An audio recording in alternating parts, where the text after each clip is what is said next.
how fun were those games last season? You know, the Sarah game. Oh, the Sarah games. I mean, you never know what's going to happen. I mean, with that kind of rivalry. Unfortunately, I mean, we lost the second one. I'd much rather win the second game. Right. But I mean, in those games, you can never know what's going to happen. So, it's a lot of pressure.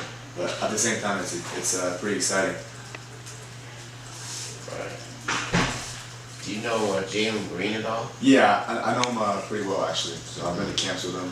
I was at the regional Elite 11 camp with him. Right. I know him pretty well. I met Adore before. Right. He was at the whole opening deal in Oregon. That was that. Right. I actually played against him up there. Beat his team. Well, what do you think of Jalen as a quarterback? I think he's good. He's really athletic. He knows how to make plays, and I watched him a lot. I watched that whole fourth quarter of him versus Notre Dame, and he really just took over.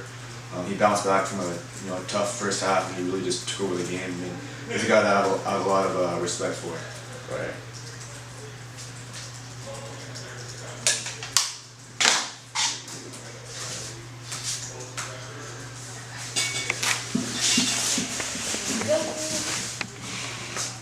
So, and talking about you, I remember when you were a freshman, you came out there and you kind of were working really hard. And, we didn't know the future.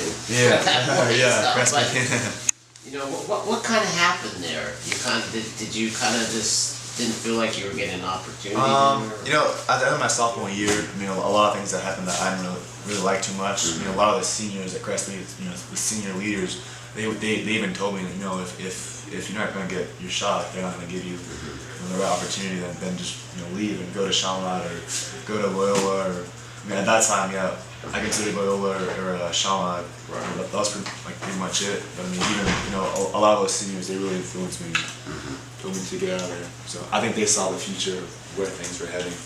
I kind of had a little bit of that too. Right. So they kind of decided to go with that new guy coming in rather than kind of give you a shot, right? Yeah, Crestview, yeah. So, and then I thought, what I thought too was, I didn't really know for sure if we made the playoffs what would happen my senior year. If Mac was going to leave or not, and then we were going to bring a whole new offense in. I just didn't want to be, stuck with a new offense my senior year, especially one that didn't fit me as well. Right. I can adapt to anything, but I just didn't want to have some crazy change my senior year, and it happened. Right. Troy came in, and he's an awesome coach. Don't get me wrong. I just didn't want to. Right. Usually when people leave, everybody gets mad, but you're still good friends with a lot of the seniors, right? Yeah. A lot of those guys I played with my freshman year, and they all still love me. Right. I actually played Pop One with a lot of them. Grew up with them. And they're all from the valley. Right. And they're pretty well. What did Chaminade do for you? Chaminade. Chaminade just gave me a lot of different. Coach Croson especially. He was a big part of that. I'd always wanted to play for him. My mom actually, she wanted me to play for him a long time ago. He just showed me a lot of new things. And just basically he made me a better quarterback. I feel like he showed me a lot of new mechanics and got my weight transferring better.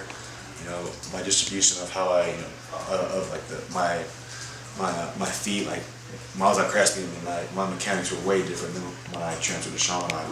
And then also the mental side, I learned how to read defenses way better through Croson. He taught me a lot of things. But it still comes down to your kind of your work habits. You've always been a hard worker. Yeah, and when I transferred to Chaminade, I really made it clear that I'm a guy that likes to work hard. I really brought that Crestview mentality of just working hard 24/7 and just getting it done. I brought that with me. Me and Robert Hernandez, who transferred, we just kind of just used that model and just took it through our senior year. Yeah. And so even though you committed to Miami, there weren't that many people really that interested with official offers, right? Yeah. Until after the summer, basically. Yeah. Why is that? I'd say. I don't know. I guess they wanted to see how legitimate I was. Right. I think they wanted to see my senior year too. That could be it too. I didn't come in until the fourth game, Notre Dame. Last year I was injured for a long time, and then of course Terrell, he really got the majority of the spotlight last year. Right. But I mean, did you? Now that it's come about, is that just flattering? Is that? What does that mean? Yeah, I mean, I definitely appreciate it all. I mean, just all the recognition, really. I mean, I haven't let it really get to me that much. I mean, I still stay humble. Right. Try not to pay attention to it that much, because you're only as good as your last game, pretty much. I mean, if you have a good game this week, and then next week you can throw 2 picks. Right. So, just fun. I guess you could say I just found my middle ground as I approach it.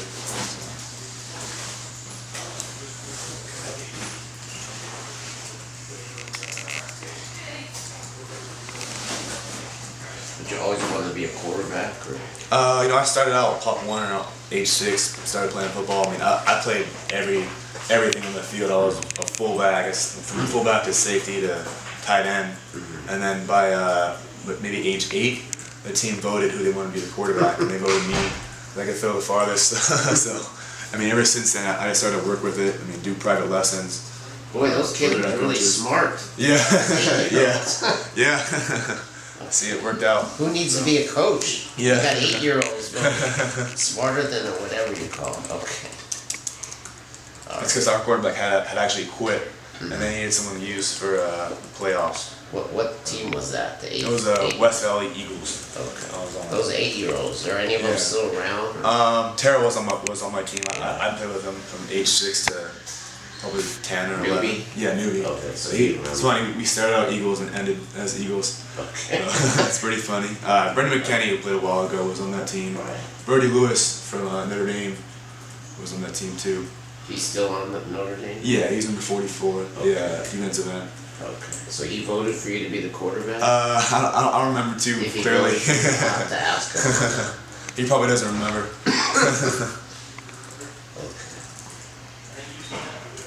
So the tough part of the Sarah thing is... Oh, Chris Harper was on that team, by the way. Who? Chris Harper. Chris... Who? Chris Harper. Oh, Harper. Okay. Yeah. Okay. So the problem with the Sarah game is, and I talked to your coach about this, you're going to end up playing them twice, maybe. So how do you just show everything? I'd say we're probably going to play a little bit left-handed, or with our hands behind our backs a little bit for the first game. I mean, we don't want to show them all their stuff. There's a lot of things that we held off against Cathedral and Notre Dame. Okay. That we're waiting to unleash on Sarah, I guess you could say. Okay. There's a lot of certain things that we don't want to bring out yet. Right. So there's going to be some new stuff. Yeah, Okay. definitely. So he's been practicing all season for this kind of game. Yeah. Kind of knew that. Okay. I'll have to ask Sarah about that. Okay. But you never played defense, right? Never in high school, really. Why is that? Just my freshman year, I was backup defensive end, but that's just about it. Right. I mean, Okay. it's just because every team I've been on, it just seemed like they don't want to risk any injury or something like that. I mean, even though it seems like I'm always getting hurt every year somehow at quarterback. But Right. Yeah. So you're how old? 18 now, just turned 18. Okay. All right. And you're still committed to Miami, but you're still open a little bit. As of right now, I mean, I'm committed. I mean, unless something crazy happens, I mean, which probably won't happen, but I'm committed as of right now. Right. So they've been here from the start. There's no reason to switch. Okay. We actually just had one of the best receivers in the nation commit today. Right. From North Carolina. Unless your coach leaves or the NCAA comes down. Alright, let me just see what the studio's doing. The Dodgers still can't score. God. St. Louis pitching. Yeah, no, it's Dodger hitting. So, alright, let me see what's going on.